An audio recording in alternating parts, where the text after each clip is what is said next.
healthy children, a little chicken coop and flower garden out back, matching Uggs for Meghan and her toddler, all royal titles still intact, complete with matching stationery, and nearly $200 million in the bank thanks to their insatiable desire to finally tell their story. Like to Oprah, and on Spotify, and in New York Magazine, and in a memoir. And, well, you get the point. They have to do it, you see, because no one knows the whole story. No one. This has always been so much bigger than us. No one knows the full truth. We know the full truth. Stop it. Get some help. The institution knows the full truth, and the media know the full truth because they've been in on it. Okay, so Harry and Meghan know, and the entire royal family knows, and the press, who informs the public, they know, and the guy at the Sunoco, he knows, and the waiter at Olive Garden, he knows too, and that's all that knows. Okay. No one else knows the full truth, so they have to finally tell it. Okay. And what is their chief complaint, pray tell? It appears to be that the press has occasionally been not nice to Meghan Markle. Okay, I'm listening. You have my attention. After months of ubiquitous fawning coverage that made her a household name, some then said nasty things, like calling her the C word, and the B word, and the other B word. And you know what, Meg? Been there. Quick reminder. Megyn Kelly's really biased against me. Do you really think she can be fair at a debate? Which set off a new torrent of tweets. 80,000 tweets directed towards Megyn Kelly. Vocative broke it down to see what the most popular words. Crazy Megyn Kelly. Crazy, Bimbo. overrated. Bimbo blonde. Bimbo Megyn Kelly. Slut. Hooker. Can't watch Crazy Megyn anymore. Donald Trump and his arch nemesis Megyn Kelly are making peace. Signs of a truce this morning between Their Trump feud apparently diffused. You met with Megyn Kelly today. How did that go? Stop it. Get some help. Good times. And let me tell you what I've learned. Over time, the nastiness dies down and you learn to rise above. You learn to look at your beautiful life and to focus on that, not what strangers write about you in the press. The sun keeps rising in the east and your loving life goes on.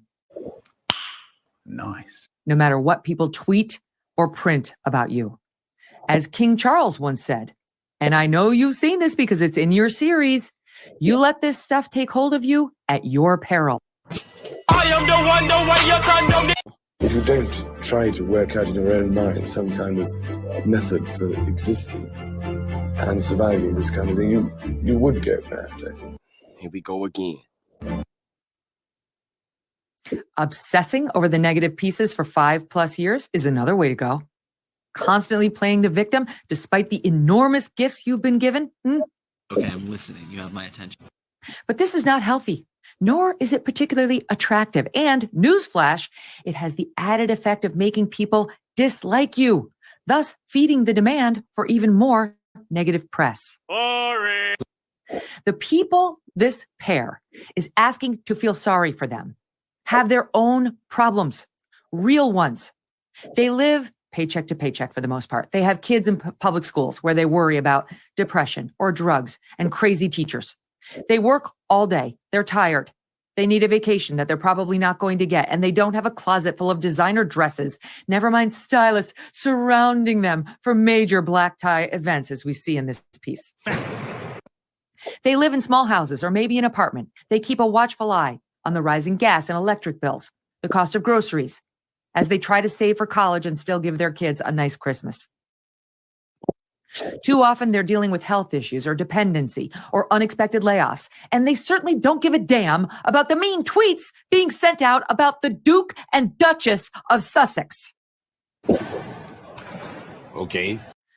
One thing I did find interesting was the amount of emotional baggage Harry still carries. It's big. Good gracious, is this man insecure? Partly because he's a ginger. Yes, wait for it. And partly because he clearly has not worked out the trauma of his mother's premature death. Time and time again, I said to myself while watching this guy needed therapy. I said, wait a minute. Wait Wait a minute. Wait, first of all, you're not going to speed past that like you didn't just say what you just said. Not the weird tapping thing he did. A real psychotherapist. That is what he needed, not a whiny, woke, annoying wife. What? What the? Listen to him describe how his family allegedly reacted when he introduced them to Meghan. I remember my family first meeting her and being incredibly impressed. So that was a lie. Some of them didn't quite know what to do with themselves. Because I think they were surprised. Maybe surprised that a ginger could land such a beautiful woman and such an intelligent woman. Are you sure about that? That's not his family. That's him. And he's not wrong. Does anyone really think if he were Harry Jones instead of Harry Windsor, this beautiful, semi-known social climber would have given him the time of day? It is a bit shocking that she's with him until you consider his title, fame, family, money, sort of, castles, staff, and access to fabulous things and people. That's what lured her in, clearly. Not Harry's red hair and not his Mensa IQ either. I said, wait a minute. Wait a minute. Wait, first of all, you're not going to speed past that like you didn't just say what you just said. Just kidding. That's not a real thing. Remember when he called the First Amendment bonkers? This is no scholar. All of this is a downside of being a prince, I guess. And not even the heir, just the spare. Honestly, though, it's probably also a downside of being a Gates or a Jobs or a Zuckerberg or a Beckham or a Brady. What do you mean by that? But it does explain why she so easily leads him around now by his little red puppy dog ears. Come on now, dog. Top that off with her damsel in distress routine every time a tabloid or a tweet or an anonymous internet troll says something nasty about her, and you have the perfect cocktail for frustration, tears, and eventually Megxit. Here's Harry explaining how he was not going to let this become Diana 2.0. I accept that there will be people around the world who fundamentally disagree with what I've done and how I've done it. Fact. But I knew that I had to do everything I could to protect my family. Hey, Grandma. Yeah. Grandma. Especially after what happened to my mum. Yeah. Here we go again. That's your Grandma Diana. Yeah. You know, I didn't want history to repeat itself. Absolutely no gratitude and complain that you were objectified. Fact. That's why you got a paycheck. You and she both lie. A lot, especially your wife. Oh, I was told by the guy in The Lion King that people hadn't celebrated like this when I married Harry, like they did since Mandela was freed. Lie. Lie, as the Lion King cast has come out and said. You claimed your baby was in grave danger when there was a fire in the nursery when you did the overseas trip. He was nowhere near the fire. It was smoke out of an errant heater. And he was nowhere near it. He was not in danger. But you did that to make yourself look more aggrieved. What do you mean by that? Than in fact you were. That's a pattern with you. You suggested the royals are racist, as I mentioned, without a scintilla of truth. Now you reverse that and you blame the press for that too. All right? What? Right? By the way, these two, as they now claim that they never called the royals racist, that's what Harry's claiming, that neither he nor his wife ever called the royals racists, despite what we heard in the Oprah interview. They accepted an award like 2 weeks ago in New York City for standing up to, and I quote, the structural racism within the royal family. That was Kerry Kennedy, whose family was presenting them with the award. Did they stand up and say, this is an outrage? That doesn't make sense. Our family's not racist. We never said such a thing. No. They took the award and loved every second of it. So spare me now that the blowback has been bad, that you didn't call them racist because you did. We saw it. It's on tape. You constantly lecture the so-called little people on how they need to be better people, more like you, we guess, while showing zero appreciation for their problems, right? So that was a lie. Harry had the nerve to lecture us on white supremacy and white privilege.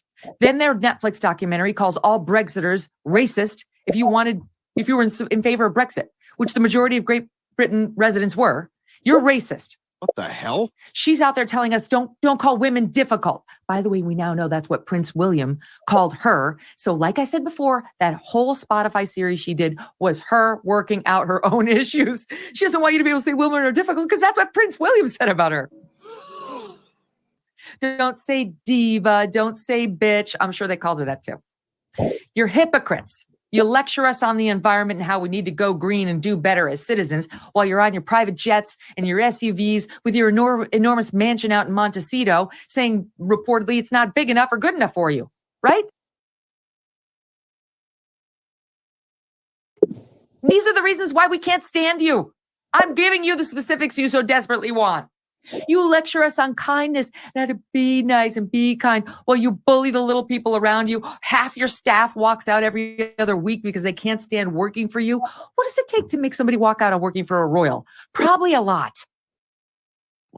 Right? Is it over? Is Harry finally done with his incessant whining and the demonization of his family?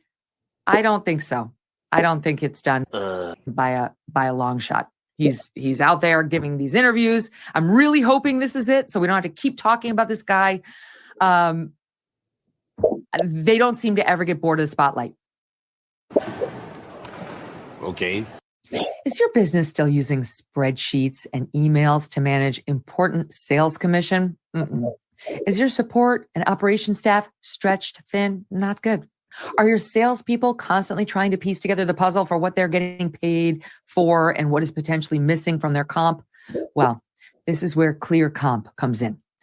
Yeah, right.